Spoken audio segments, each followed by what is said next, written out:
Nah 7 tahun pertama ini usia kesucian. Makanya Nabi disibghah di usia 5 tahun. Karena beliau tidak disunat, disibghah umur 5 tahun. Makanya kalau bisa sunat itu paling tua 5 tahun. Ini santriwan ini waktu sunat umur berapa ya kira-kira? Kalau saya 11 tahun. Yang nonton banyak cewek, malu bukan main. Masalahnya bukan sakitnya, malunya itu loh. Ketuaan kita mah. Makanya anak saya itu Pak Yai tak sunat umur 5 tahun udah tak sunat. Nggak mau jadi kayak saya. Nabi disibghah umur 5 tahun. Maka buat anak kita disunat di umur 5 tahun itu pun paling telat.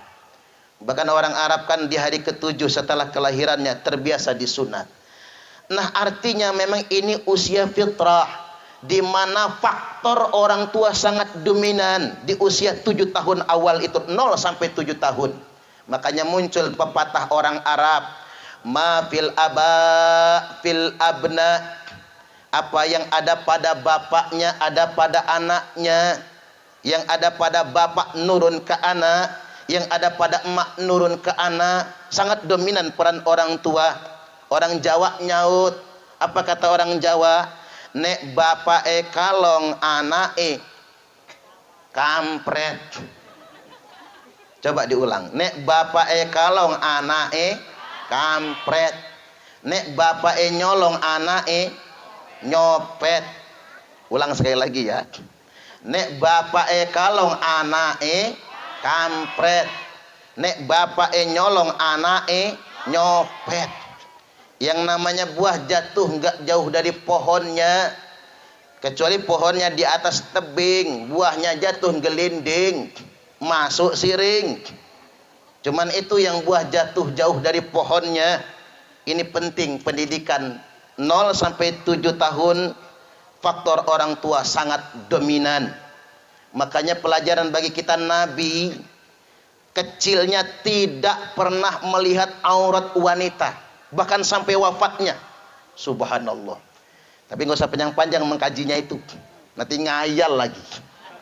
Nabi itu tidak pernah melihat aurat wanita walaupun istrinya sendiri.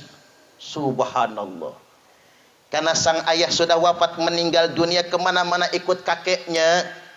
Kalau diajak pesta jahiliyah, artis zaman jahiliyah itu kalau menari tanpa busana sama sekali. Masih agak mending yang zaman sekarang. Tutup atasnya, bawah yang kelihatan. Bawah ditutup, atasnya yang kelihatan. Atas bawah ditutup, udelnya yang nongol. Depan ditutup, belakangnya. Bokong ditutup, depannya. Bikin santri khilaf semua kan. Nah, di sini mah gayanya alim banget tuh ya. Udah kayaknya khusyuk banget. Itu zaman jahiliyah, penari-penari jahiliyah itu lepas pakaian tanpa busana. Nabi ditidurkan Allah di unta, digugah, dibangun-bangunkan oleh kakeknya. Enggak bangun Muhammad kecil, enggak bangun, karena matanya dipantang dari melihat segala sesuatu yang terlarang. Artinya persiapannya memang sejak kecil sedemikian rupa. Nah 7 tahun berikutnya 7 sampai 14, 14 sampai 21 usia belajar. Makanya 7 sampai 14 7 tahun, sampai 21 14 tahun. Maka minimal belajar itu sebetulnya 14 tahun. 3 tahun mah dikit, 6 tahun dikit, 14 tahun.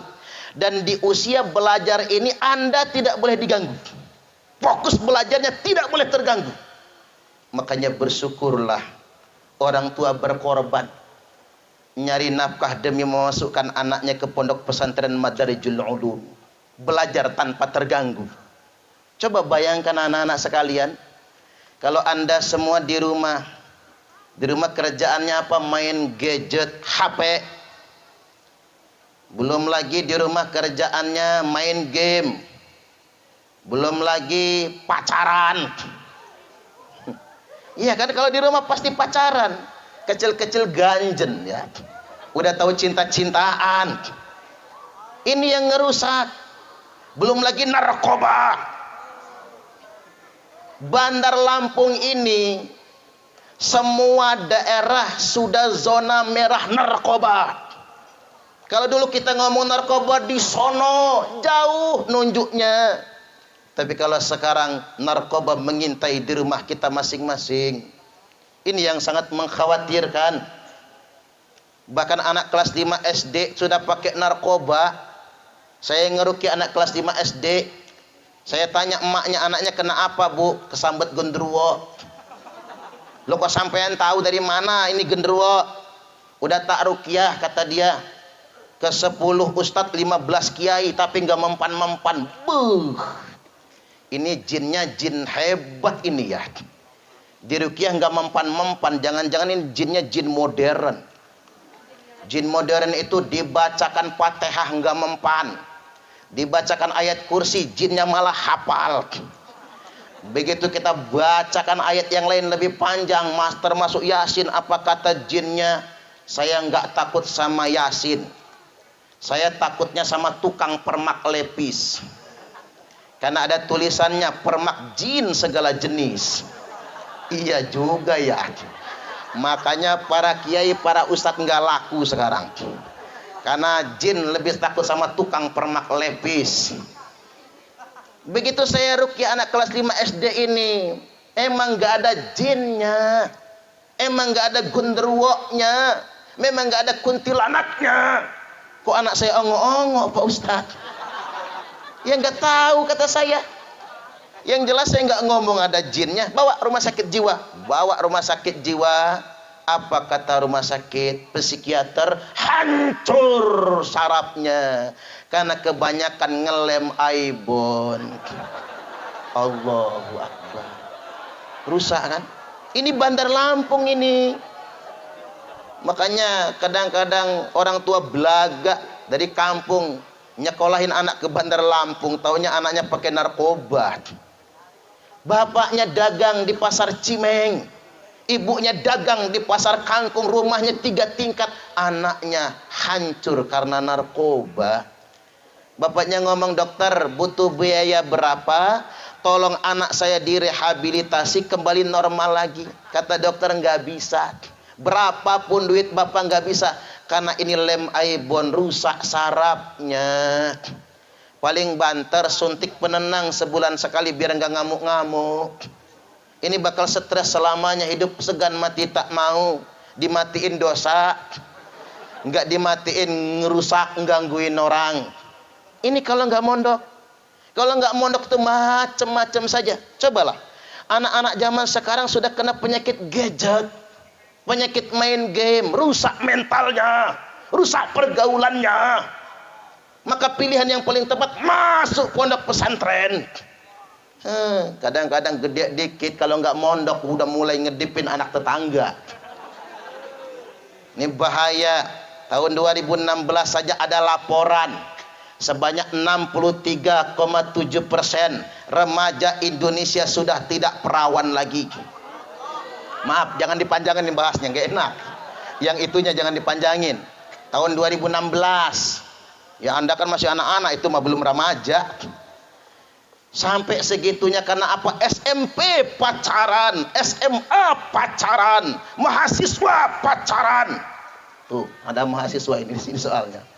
Lebih-lebih dari laki bini, goncengan di motor nggak sampai dikerekep.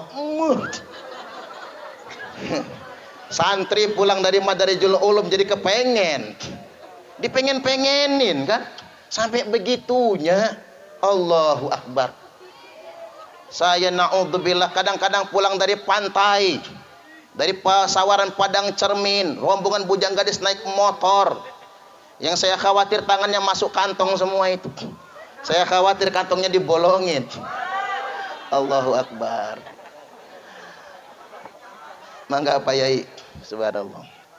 Ini pergaulan bebas. Makanya ini Pak Ustadz ya mau kasih pesan.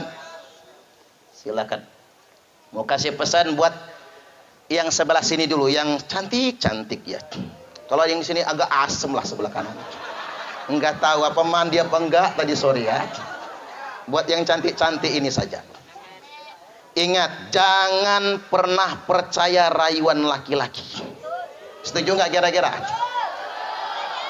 Jangan pernah percaya. Laki-laki zaman sekarang banyak modusnya. Iya Pak ya? Iya Pak ya? Modusnya laki-laki zaman sekarang ada 3 macam. Pengen tahu nggak kira-kira?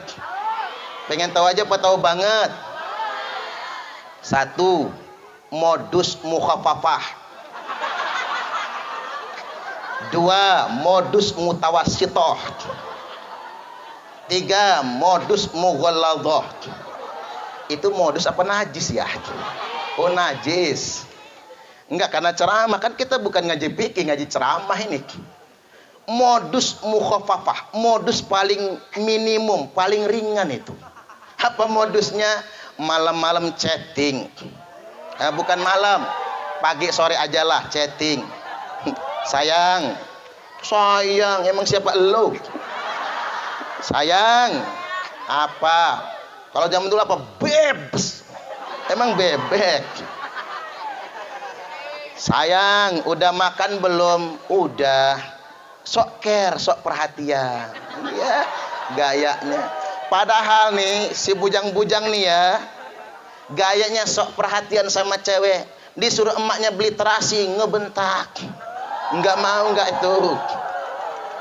Padahal emaknya cewek juga kan. Subhanallah. Sayang, udah mandi belum? Belum. Kok belum mandi? Mager. Saya pikir mager itu apa ya? Ternyata malas gerak kepanjangannya itu. Allahu Akbar. Tak temenin ya enak aja. Nah itu namanya modus mukhaffafah. Modus paling ringan. Nanti naik dia. Setelah modus mukhaffafahnya terus tiap hari modus aja tuh kerjaannya sok care. Masuk yang kedua, modus mutawassithah.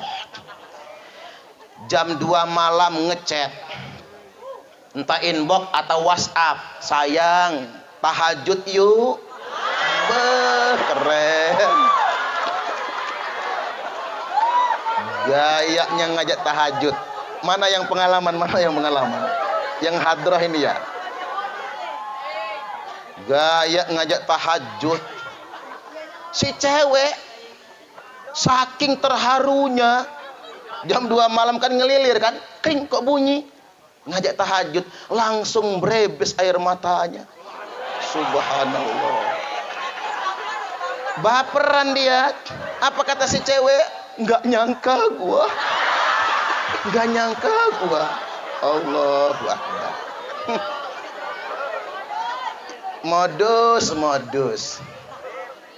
Nggak nyangka lah, wong biasanya juga begajul. Mondok nggak tahu mondok, ngaji nggak pernah berangkat, orang hadrahan malah digangguin, lagunya ngajak tahajud. Tapi namanya cewek terperdaya oleh rayuan. Oh begitu bangun pagi ngasih tahu mama tahu nggak teman saya yang datang kemarin? Waduh mah rajin banget ngajak tahajud dia.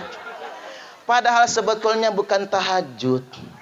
Dari sore sampai jam 2 malam memang belum tidur. Apa kerjaannya? Main game sambil nonton bola. Barcelona versus Real Madrid. Boro-boro dia mau tahajud subuh aja nggak sholat. Awas modus itu. Nomor 3, nah ini paling bahaya ini, modus mughalladhah. Modus paling berat ini.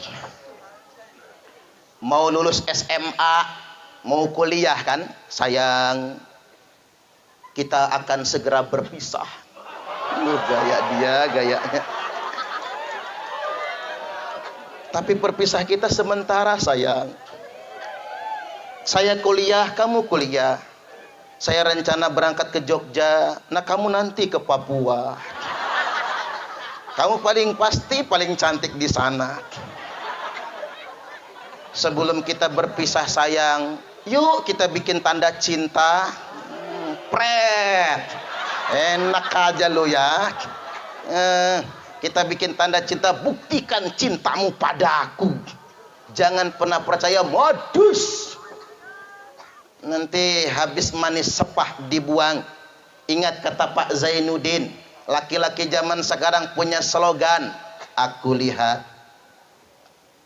aku dekat, aku pikat, aku dapat, aku sikat, aku minggat, bangsat. Ingat kata Pak Zainuddin MZ kan? Hati-hati, jangan pernah percaya.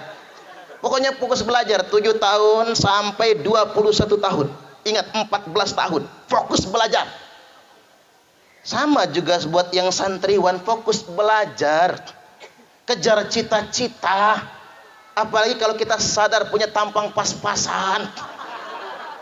Betul. Kalau punya tampang pas-pasan itu udahlah, gak usah banyak lagunya. Pokoknya belajar saja. LG, namanya LG ya. Mengapa demikian? Karena begini, kalau Anda sukses, alumni Madarijul Ulum, apalagi Ma'had Ali, menjadi muassis pondok pesantren. Kalau sudah jadi pendiri pondok pesantren, udah kayaknya keren, walaupun palanya peyang, mukanya bopeng, peyangnya nggak kelihatan, ganteng aja itu. Setuju nggak kira-kira? Cewek zaman sekarang nggak penting tampan, yang penting mapan, bro. Setuju nggak kira-kira? Yang penting mapan. Kalau sudah punya pondok segede ini, kalah semua orang pokoknya. Ganteng aja kelihatannya. Allahu Akbar. Mapankan diri Anda, itu yang terpenting. Cewek mas sekarang aja lagunya pengen ngeliat yang ganteng, histeris ya. Sekarang, tunggu aja nanti. Karena perempuan tuh berubah nih, buat yang lanang-lanang nih ya. Nang dengerin, biar Anda berpikir sukses, jangan berpikir cinta-cintaan. Itu mah urusan belakangan. Perempuan ini umur 17-20, yang dilihat dari laki-laki itu tampan. Itu memang umurnya. Makanya ke umur-umur segini sering nyimpen di HP foto artis Korea. Iya kan? Iya. Jangan bohong, di rumahnya, di kamar ditempel Lee Min Ho. Ini memang umurnya. Gaya Koreaan. Kalau model Indonesia itu apa? Perol, apa Russia. Begitu gaya Indonesiaannya. Karena umurnya. Nggak mungkin lah anak seumur segini koleksi foto saya. Nggak mungkin. Ya boleh. Kalau Anda mau koleksi foto Pak Ustadz buat nakut-nakutin kuntilanak ya, nggak jadi masalah itu. Karena memang umurnya. Oh, kalau ngelihat yang tampan tuh gimana gitu. Tapi perempuan berubah dengan cepat malahan. Wanita begitu umur 30 tahun tidak lihat yang tampan. Yang dia lihat mapan. Itu yang dia lihat. Nggak penting tampan, yang penting mapan. Kayak Sule itu. Karena dia mapan, cewek demen semua. Buat apa tampan tapi melarat? Kerjanya males, ngaji nggak lurus, nggak ada yang mau. Perempuan sampai di situ belum istiqomah. Umur 40 tahun berubah lagi. Yang dilihat dari pasangannya bukan sekedar mapan, tapi pengen punya suami yang ada jabatan. Ya nggak ketang ketua RT lah. Itu kan prestis. Coba kalau ada acara di lingkungan, kata pembawa acara, yang kami hormati Bapak Ketua RT, kata bininya, laki gua itu. Ada prestisnya, ada. Wanita tuh berubah. Apa berhenti? Enggak. Perempuan berubah lagi. Begitu umurnya sudah 50 tahun, yang diharapkan dari suaminya bukan jabatan, tapi kesetiaan. Ya Bu ya. Buat apa tampan? Buat apa mapan? Buat apa jabatan kalau hidung belang mata keranjang? Udah hidungnya belang, matanya keranjangan, bajingan tengik juga. Saking tengiknya nggak enak dimakan lagi. Yang dicari kesetiaan. Apa berhenti? Enggak juga. Begitu umur 60 tahun ibu-ibu berubah lagi. Yang diharapkan dari suaminya bukan lagi kesetiaan, tapi kesehatan. Loh kok kesehatan, Bu? Iya Ustaz, capek betul. Ngurus laki stroke bengek. Udah stroke bengek, asam urat rematik, prostat bocor kelep. Rembes saja di kasur. Capek betul. Apa kata bininya, Ustadz, laki gua ganjen gak apa-apa, yang penting sehat. Dia itu repot ngurus orang sakit, mana cerewet lagi. Istri telat ngambil anduk marah, istri telat bikin teh marah, istri sambil ngaduk teh ngebatin dia. Kapan matinya orang satu ini? Maaf ya Pak, maaf. Makanya bapak-bapak itu jangan cerewet. Istri sih nggak ngedoa, cuman ngebatin doang. Subhanallah. Makanya buat santriwan, Pak Ustadz ingatkan, mapankan diri Anda, kuatkan diri Anda, maka insya Allah nggak kelihatan jeleknya lagi, kelihatan gantengnya. Wanita yang dilihat itunya. Baik, yang berikutnya usia 21 tahun, 21 ke 28 itu usia pengabdian. Makanya mulailah mengabdi di usia itu. Usia pengabdian termasuk usia pernikahan. Kalau usia pernikahan Nabi itu tengah-tengah 25 tahun. Subhanallah. Kemudian yang berikutnya kata Mbah Maimun, usia 28 itu usia pernikahan paling tua. Ada nggak yang 28 belum kawin di sini? Nggak ada ya? Ada mana. Waduh, ketuaan itu mah, ketuaan. Subhanallah. Itu ketuaan kata Mbah Maimun, harus nikah. Subhanallah. 28 sampai 35 itu usia pekerjaan. Pekerjaan apapun harus dilakukan, yang penting halal. Kita lihat yang kemarin viral bakso Sony. Ya urusan dialah kalau urusan pajak itu. Cuman yang punya bakso Sony itu Pak Haji Son Haji. Itu kan santri. Merantau ke Lampung ini jualan obrolan bangkrut, nggak punya tempat tinggal, nggak bisa makan, ikut orang jualan bakso, ngedorong bakso, nggak dibayar nggak apa-apa. Tapi siapa sangka sekarang menjadi salah satu orang terkaya di provinsi Lampung ini. Artinya memang pekerjaan nggak usah dipandang apa kerjaannya, nggak harus jadi PNS. Bahaya kalau anak muda Indonesia semuanya ingin jadi PNS. Siapa yang ngegaji nantinya? Bangkrut negara kita ini. 28 sampai 35, ingat santriwan santriwati, nggak semua Anda jadi kiai, nggak semua Anda jadi ustadz, ustadzah, nggak semua Anda sukses mengajar. Apapun pekerjaannya lakukan, nanti Allah yang bukakan rezekinya. Usia 35 sampai 42 itu usia kekayaan kata Mbah Maimun. Kalau di usia itu Anda kaya, panjenengan kaya, berarti bakal kaya selamanya. Tapi kalau usia 28, 35 sampai 42 melarat, terima melarat. Sudahlah, terima saja ya Bu ya. Bapak-bapak, terima saja. Makanya saya nanya sama ibu saya, Mak, ngapa dihini melarat di kayu? Ini bahasa Inggris ini. Bahasa Inggris King Stone. King itu raja, stone itu batu, batu raja. Kalau terjemahannya itu, ngapa kita ini miskin, kok nggak kaya-kaya? Ketawa ibu saya. Nak, ini nasib, udah bagian kita. Umur umak sudah tua, nggak di umak rezeki di anak, nggak di anak dicucung, nggak dicucung dicicit. Subhanallah. Luar biasa pembelajarannya. Bukan diajari cinta dunia. Rezeki itu bagian, terima saja. Walaupun begini, kaya itu bukan soal harta, tapi kaya itu soal rasa. Setuju gak kira-kira? Saya kasih tahu sama mamah-mamahnya ya, jangan matrik mah. Laisal ghina an kathratil arat. Bukanlah kaya raya itu karena banyak perhiasan. Apa orang kaya itu kalau kondangan 5 jari dipasangin cincin semua? Yang bawa cincinnya aja begini.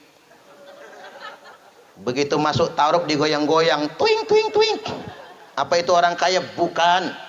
Apa orang kaya itu pakai gelang sampai ke siku, sambil pengajian bekipas dia, kuncrang kuncring, kuncrang kuncring, udah kayak ketimpringan? Bukan juga. Apa orang kaya itu pakai kalung gede banget segede rantai anjing? Saya pernah ngisi ceramah ikatan istri titik-titik. Gak usah disebut belakangnya karena ini masuk YouTube nantinya. Tolong di subscribe ya.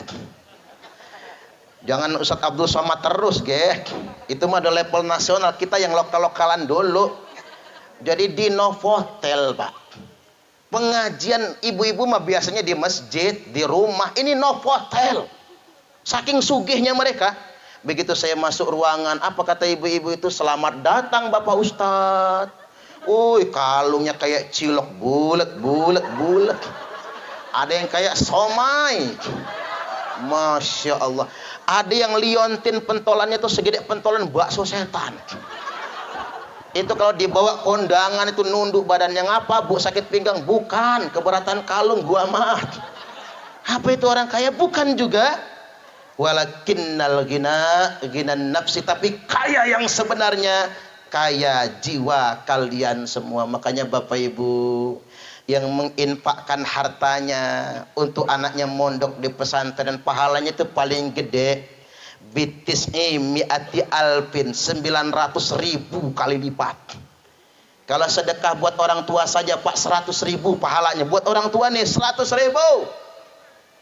Tapi kalau untuk anak mondok, untuk kiai, untuk ilmu pengetahuan, 900.000 kali lipat pahalanya dilipat gandakan. Saya yakin betul tidak akan melarat orang tua yang mondokin anaknya. Setuju atau setuju?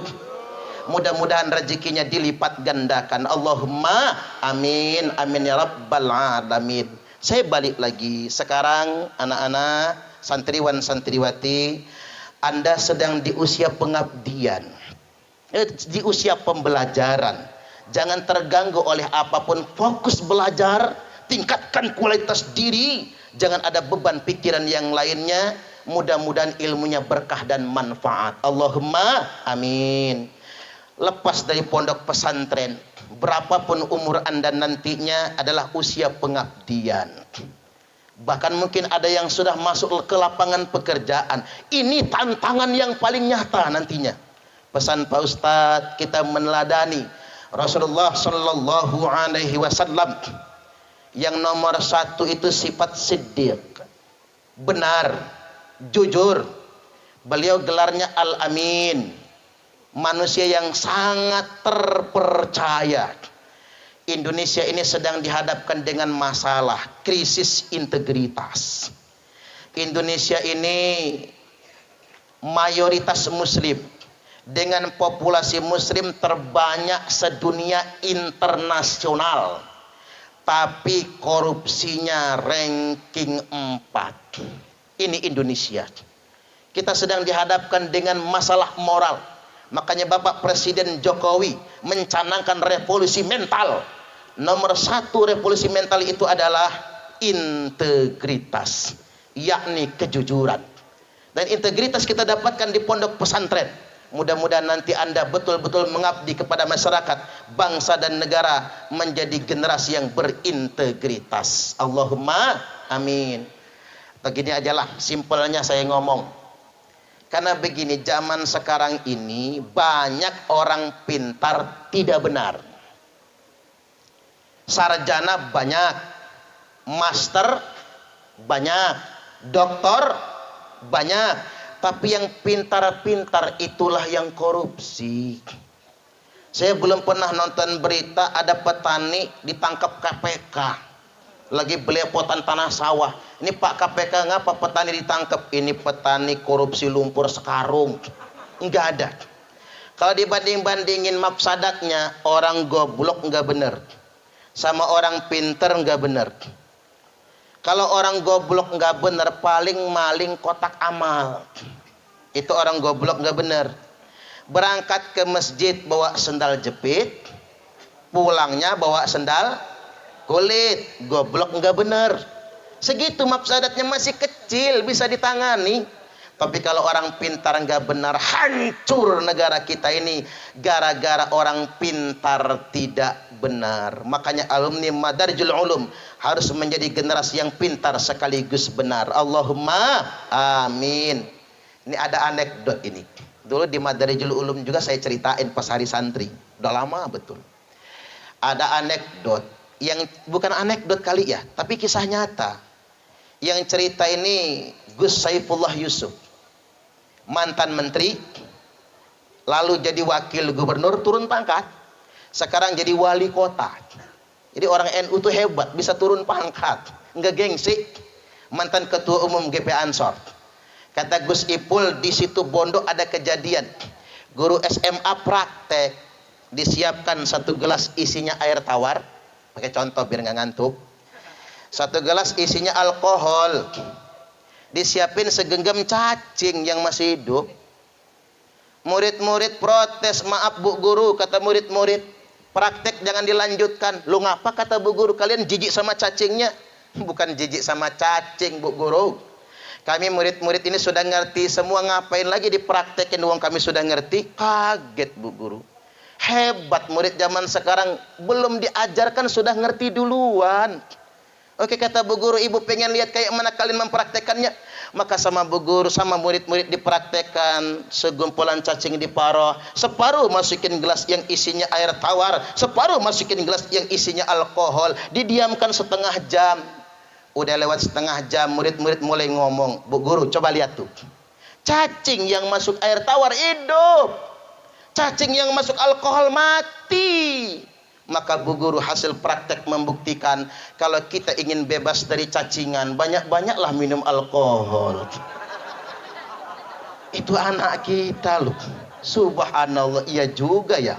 Kalau cacing masuk air tawar hidup, cacing yang masuk alkohol mati.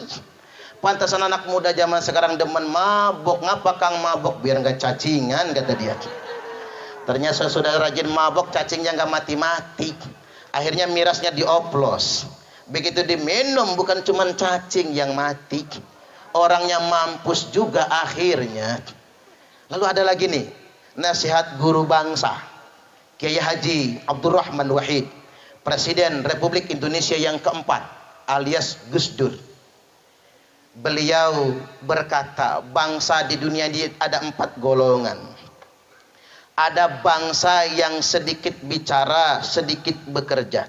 Ini bangsa Nigeria, Somalia, negara paling miskin di dunia, jarang makan. Makanya sedikit ngomong, lemes kalau belum makan. Makanya saya ini karena sudah makan Pak Yai, agak kencang ini soalnya. Jadi Nigeria, Somalia sedikit bicara, sedikit bekerja. Yang kedua ada bangsa yang sedikit bicara, banyak bekerja. Ini Jepang, Korea, negaranya seuprit tapi maju, mengalahkan negara-negara yang lainnya karena mereka sedikit bicara, banyak bekerja. Yang ketiga ada bangsa yang banyak bicara, banyak bekerja. Ini Cina, Amerika. Orang Cina itu cangkemnya banyak betul, kerjanya juga banyak. Maka di Cina bikin flyover semalam selesai, flyover. Indonesia setahun selesai. Jadilah, tapi ya, daripada nggak ada sama sekali. Yang nomor 4 ada bangsa yang banyak bicara tapi sedikit sekali bekerja. Ini bangsa mana? Bukan Indonesia, Nduk. Ini bangsa India. Orang India itu ngomongnya banyak, kerjanya dikit. Makanya film India durasinya paling lama, malah lelet lagi. Makanya orang kalau hobi nonton film India, loadingnya pelan betul, susah betul. Makanya jangan suka nonton film India, film aksi aja lah, biar agak cepetan.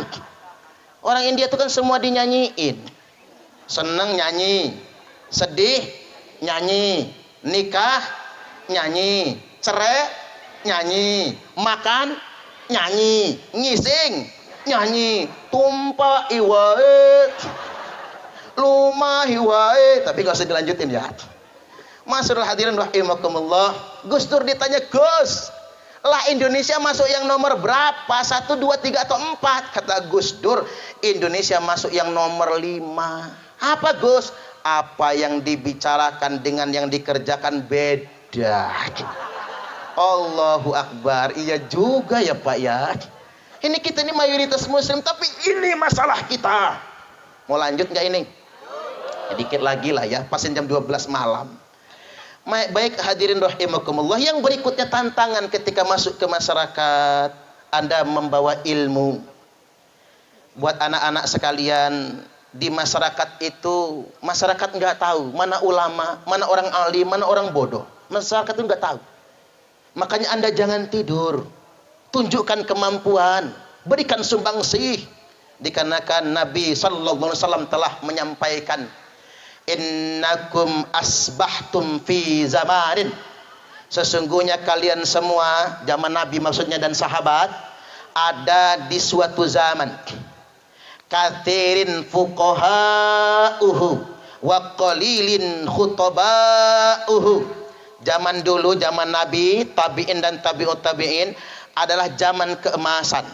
Banyak ulamanya, banyak ahli fikihnya, banyak ahli agamanya, sedikit sekali tukang ceramah.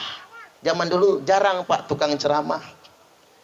Tetapi kata Nabi, wasayati zamanun ala ummati, wasayati zamanun, akan datang suatu zaman, qalilun fuqaha'uhu wa kathirun khutaba'uhu, sedikit sekali ahli agamanya, sedikit sekali ulamanya, sedikit sekali fuqahanya, terlalu banyak tukang ceramahnya. Zaman sekarang ini banyak tukang ceramah Pak. Maksud saya begini, termasuk saya ini penceramah. Penceramah itu jangan gumedek, tahu gumedek? Jangan gumedek, jangan sampai penceramah pengen sok diulamakan, jangan.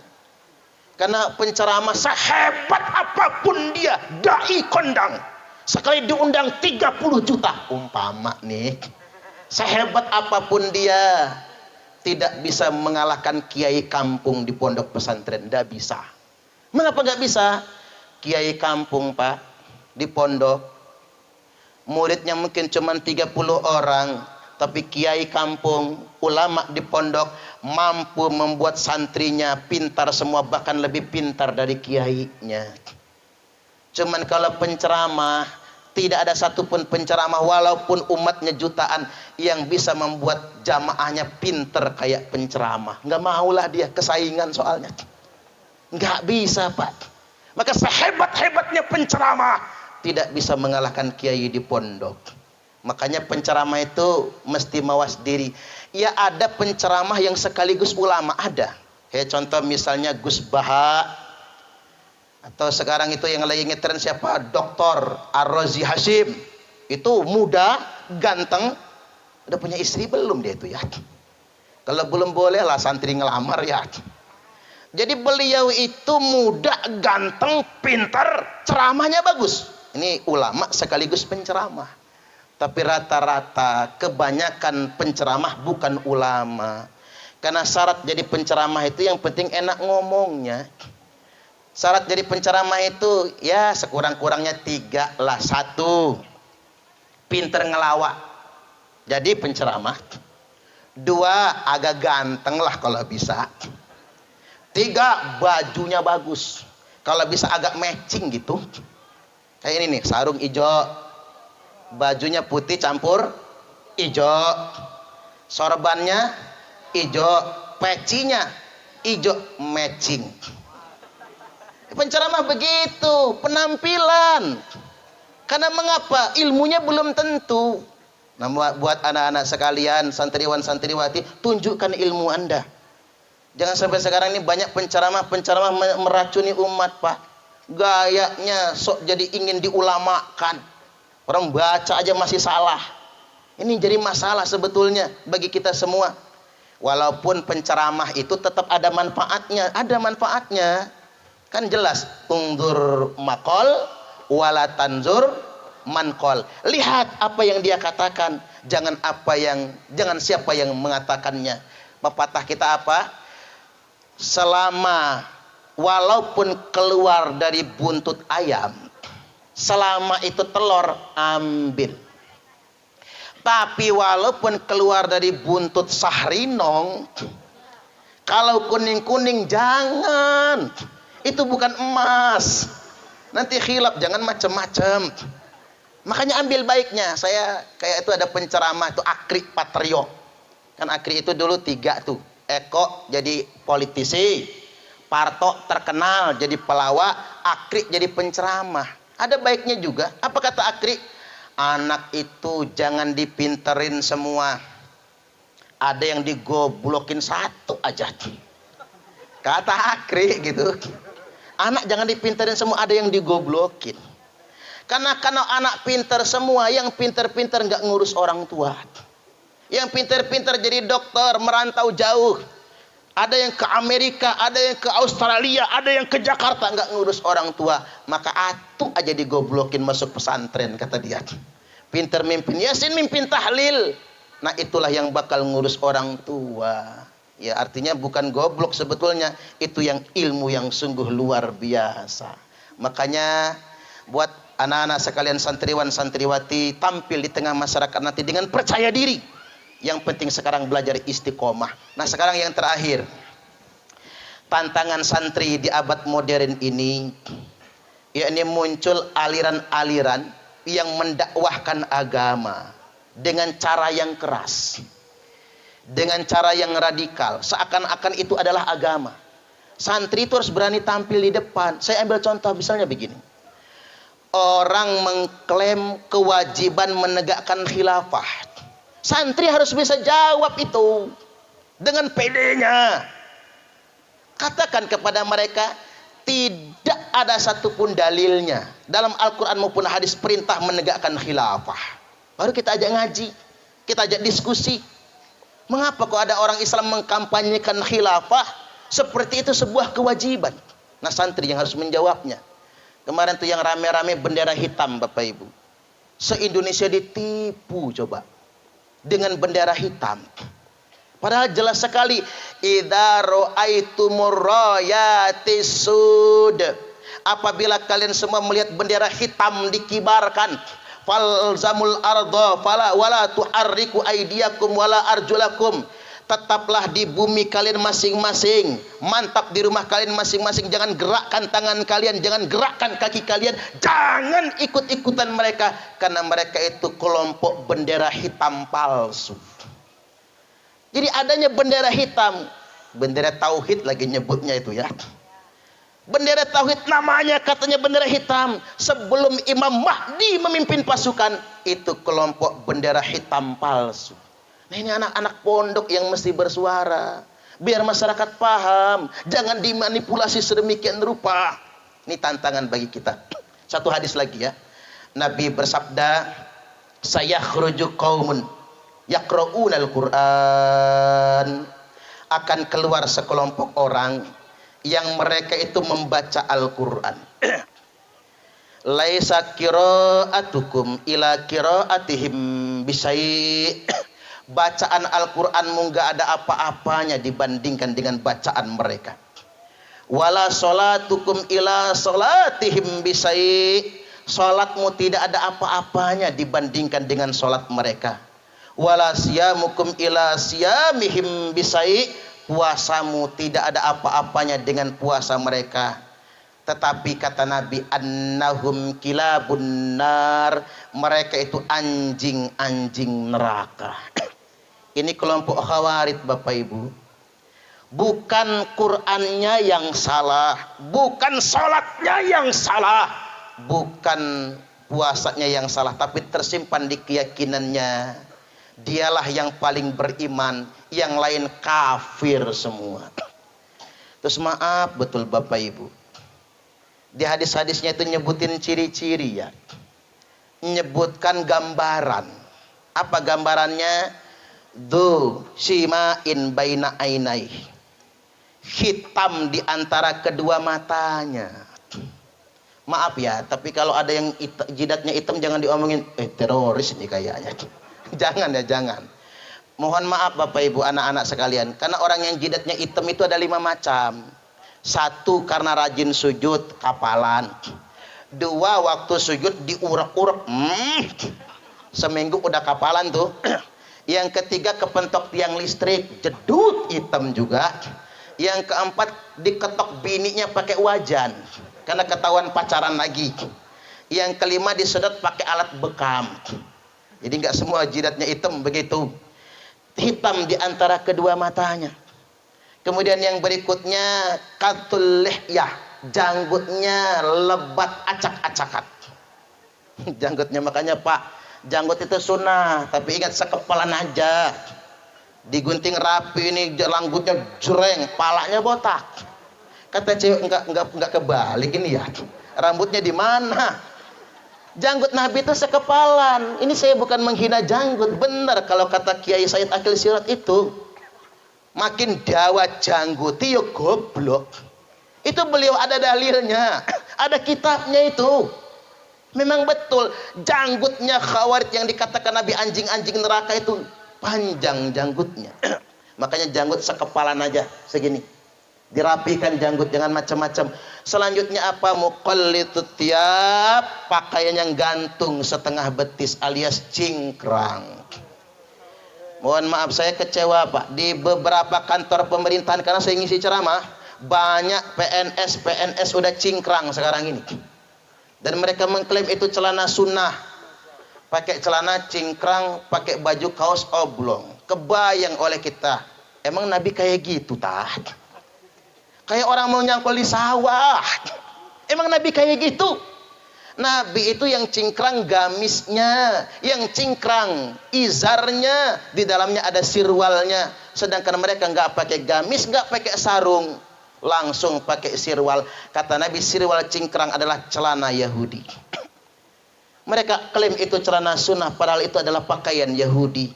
Nah ini yang harus diluruskan oleh para santri-santri. Harus berani tampil di masyarakat. Karena begini, banyak masyarakat itu nggak bisa berargumentasi. Sekarang banyak rumah-rumah tahfiz menjamur, yang rumah tahfiz ini tidak bersanad. Ini yang bahaya sebetulnya. Sudah ada pengungkapan. Densus 88 melaporkan Yayasan Abdurrahman bin Auf di Lampung mendanai rumah tahfiz, mendanai teroris dengan kedok rumah tahfiz. Tak ulang lagi, Densus 88 melaporkan, masuk ke persidangan bahkan, Yayasan Abdurrahman bin Auf di Lampung mendanai terorisme berkedok rumah tahfiz. Subhanallah. Makanya kita yang harus terdepan, punya sanad keilmuan, dan kita membuat pondok-pondok rumah tahfiz yang benar-benar bersanad. Baik, demikian, mudah-mudahan ini semua bermanfaat. Langsung doa Pak Yai. Minta izin. Langsung doa Pak Yai. Ya dzal jalali wal ikram. Allahumma shalli wa sallim ala sayyidina Muhammadin sayyidil awwalin wal akhirin. Wa sallim radhiyallahu tabaraka wa ta'ala an kulli sahabati Rasulillahi ajma'in. A'udzu billahi minasyaitonir rajim. Bismillahirrahmanirrahim.